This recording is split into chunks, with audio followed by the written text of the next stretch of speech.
La verdad que estoy muy contento, es un sueño hecho realidad.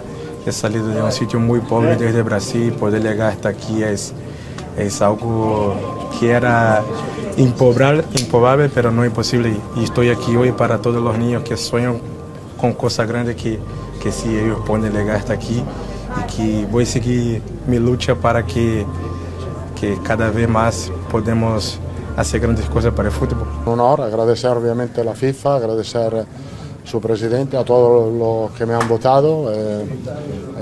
Sí, es un premio individual muy importante, nuestro es un trabajo complicado, obviamente hay que compartirlo porque gano este premio porque Real Madrid lo ha hecho muy bien.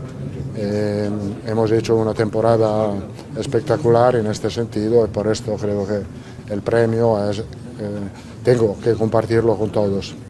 Seguir luchando, peleando, competir en todas las competiciones. No hay, el objetivo en el Real Madrid es muy claro, hay que competir, luchar, intentar de ganar.